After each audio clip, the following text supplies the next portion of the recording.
Stock market's fine. I see some economic numbers. America's in a good space. I'm getting very happy. So let's finish off the week good. So let's go. Tomorrow's headline today. Let's start with this. Production people. Surprise team this NBA season, J-Mac. Yeah. This is one that's been beat up a lot. They're struggling. But, Colin, I got some good news. The headline will be in need of a four-leaf clover. The Boston Celtics, one of the big disappointments in the NBA this season. Now, the meatballs on NBA Twitter, they're just blasting Danny Ainge, Brad Stevens, get them out of town.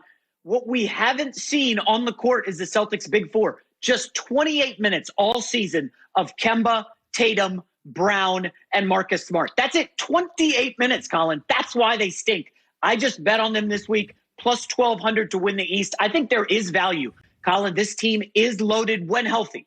And remember, 3 of the last 4 years, guess who's made the Eastern Conference Finals? The Boston Celtics. I think nobody matches up better in the East with the Brooklyn Nets than these Celtics. I love Jason Tatum, Marcus Smart, an elite defender. This is a buy team for me. They've been the biggest surprise so far in the NBA season. I like your take.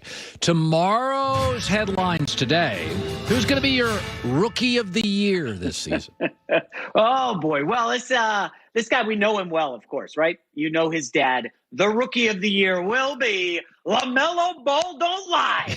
Colin, LaMelo Ball has been tremendous. Yeah. I had Muggsy Bogues on my podcast recently, and he's watching him in Charlotte every night. He said, Jason, this kid reminds me of Penny Hardaway. I've got guys telling me, you watch LaMelo Ball, you see a little bit of Magic Johnson. There is confidence. The kid's putting up great numbers as a rookie, 37% from three.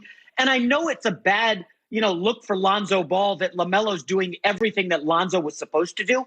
But you know what? LeVar Ball did a disservice to Lonzo. He really put a target on his back. And we talked about that back when he was drafted. Like, you can't hype the guy forever.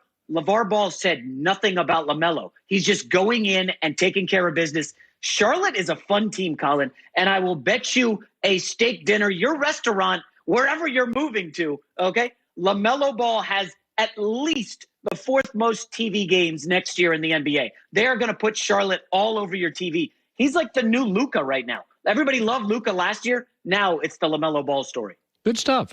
Tomorrow's headlines today. Who's going to be your MVP in the NBA? I was lobbying some of your staff that we need to make this an entire 30-minute segment. Everybody, the battle over the NBA MVP is fierce. The headline will be rightful heir takes back the crown. Colin, it's LeBron. He's going to take it from Joel Embiid and all the Philadelphia fans. I used to live in Philly. You know that. You plucked me out of Philadelphia to bring me out west. And they're going to be upset when they hear this, but LeBron is the MVP. And Colin, I cannot overestimate what this guy is doing at 36 years old, okay? Impacting winning, okay? Top 20 in points, assists, and rebounds. Colin, we don't see this. And when I look at the MVP race, I break it down into 3 facets. Is your team winning? Check. Lakers top 3 in the West. The stats, LeBron, as I rattled off 25, 8, and 8, check. And the eye test. Colin, when you watch the Lakers, I don't know you're watching them all the time. A 36-year-old taking control of the offense, leading them without Anthony Davis. He's basically playing with one hand tied behind his back. I think LeBron's the MVP. And remember, last year, Giannis won the MVP. He didn't really deserve it. And then in the offseason, he's like, yeah, LeBron's the best player in the NBA.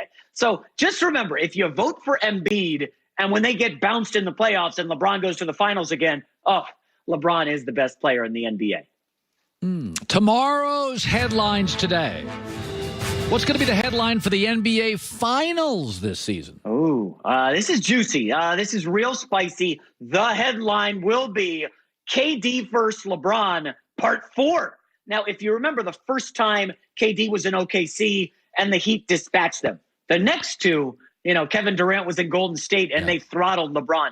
This one, this has the makings of a classic. LeBron and AD versus the big 3 with Durant, Harden, and Kyrie. I don't see anyone stopping them in the East. You and I agree. Giannis, it's just not happening. Right. Embiid and Ben Simmons is interesting. I talked about Boston earlier, but Brooklyn's the class of the East. In the West, Colin, I don't believe in the Clippers. On Undisputed last week, I just throttled them up and down, just trashed the Clippers. All these people in LA are upset with me. Look at the clutch time numbers, final 5 minutes of games. Bad. Worst defensive rating in the league. The Jazz are good, but the Phoenix Suns are a team to watch, but it's going to be the Lakers and Nets in the finals. All right. Tomorrow's headlines today. Who's going to win the NBA championship then? Well, this is a tough one. The headline will be Brooklyn builds bridge to championship. I've got the Nets. I have been on the Lakers for a while, but Colin, this James Harden addition has been off the charts good. I mean, nobody saw him becoming this good of a player. I didn't mention him earlier in the MVP, but Colin, no player has been traded in season and won the MVP. Harden's going to be in the mix for that. We'll see how he meshes with KD when he comes back, but James Harden, Kyrie, and Durant on the perimeter, I just don't know if the Lakers can match up well with them. Fair. And I know the counter is going to be, well, who stops Anthony Davis? It's like, okay, we'll give Anthony Davis a bunch of twos. It's a math equation. Harden, Kyrie, and Durant are going to splash 23s, and good luck with that. So I've got the Nets right now, obviously subject to change, but I do believe the Nets are the team to beat right now. By the way, they are favored according to the odds in Vegas. How about that? Harden's also, his assist numbers are very good. We'll see how it plays out in the playoffs. But to your point, I would say this. Philadelphia is good, but I still don't think Embiid and Simmons are great together. Yeah. Miami, little lightning in the bottle. Now, they've been beat up a lot this year. Their health's an issue. Milwaukee doesn't finish well, and I don't think Boston has the offensive firepower. So I do feel like today they get in. Oh, now I want to throw this at you. You've always been a big-time Jets fan. This week, the Jets put the house up for sale this week. We're going to take calls on Darnold. As a Jets fan, the fan part of you, your thoughts on Darnold moving and Zach Wilson probably entering New York? Yeah, well, Darnold, we love Darnold. He was at USC. I was out here watching him dominate. I was very excited. He's going to be the first franchise quarterback. And Colin, it never really materialized. He didn't really have a fair chance. I think he could succeed in San Francisco or somewhere else. But it just didn't work with the Jets. It's disappointing. Adam Gase was a train wreck. And you feel bad for Darnold because he will succeed. And people will say, see, the Jets mismanaged him. But listen, I'm not keeping Darnold and then paying him $25 million in a year when I can have Zach Wilson on the rookie deal. And I've got a lot of free agent capital and draft capital to build around him. I believe in Joe Douglas. And I think I said this on your show a few weeks back.